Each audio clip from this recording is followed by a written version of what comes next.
My future plans, barring anything happening with baseball after college. But there was baseball after college for Josh DeGraaf. 4 seasons, in fact, going from rookie ball all the way up to the AAA level as a pitcher in the Toronto Blue Jays organization. At the end of March, DeGraaf announced his retirement from professional baseball. The decision to retire, it was more along the lines of, I still had some passion for the game.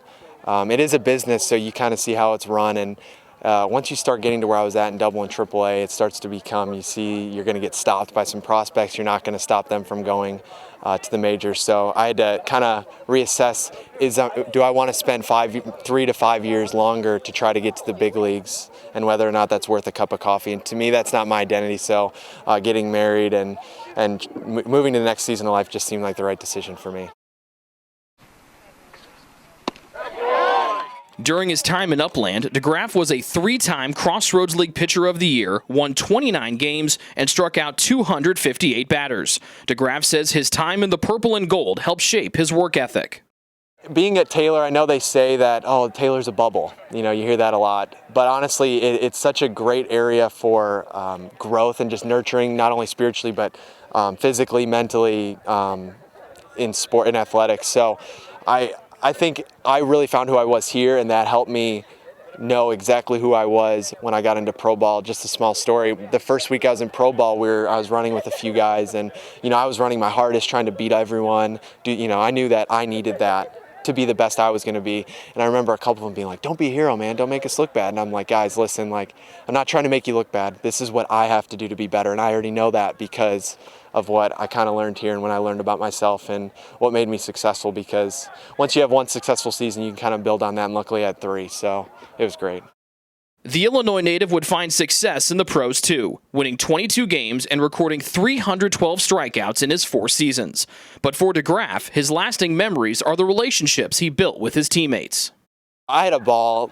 Most of it was because I met such incredible guys that really stuck with me and were kind of the core. They came to my wedding even. So a lot of guys that honestly would have fit great at Taylor.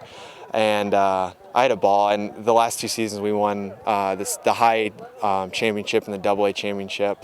So that was a lot of fun when baseball starts becoming less about the individual and more about the team, because most of the time you're so worried about how you do that it takes away from the aspect of actually winning. As a member of the Class A Lansing Lugnuts, DeGraaf got to pitch in front of some familiar faces when he took the hill just north of the TU campus in Fort Wayne. Yeah, that was surreal. I felt like a big deal because I got to put a lot of names down on the ticket list, and they're like, "Man, I got to ask all these guys to borrow their tickets." They're like, "DeGraaf, you got so many people coming." I'm like, "Yeah, Taylor's only 30, 45 minutes away." So it was great because, I knew however my outing went, it was going to be great to see people after the game.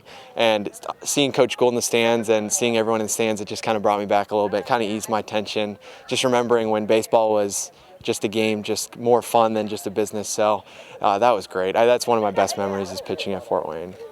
Another highlight for DeGraaf was dressing for Toronto's annual 2-game exhibition series at the end of spring training.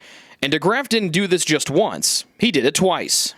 The first year we played the Pittsburgh Pirates, so McCutcheon was there and all those guys. In the second year we played the St. Louis Cardinals. So it was their big league team. They dressed almost all their starting 9 because they wanted to get kind of real simulation game in.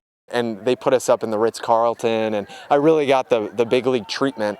And these people are chasing me down on the street asking for my autograph, and I'm like, I don't think they really know who I am. They don't know that I'm not actually a major leaguer, but that is one of the best memories in baseball that I've had. And you realize just how big a stage it is, and you look, in the locker next to me is Marcus Stroman, and then Josh Donaldson's 2 lockers down, and calling me by name, and it was surreal because it's I'm kind of here, I'm not here, but I'm kind of here. And I know every time they say about that trip, they're like, "You deserve to be here. You've worked your tail off." And the fact they got to do it 2 years in a row is even neater.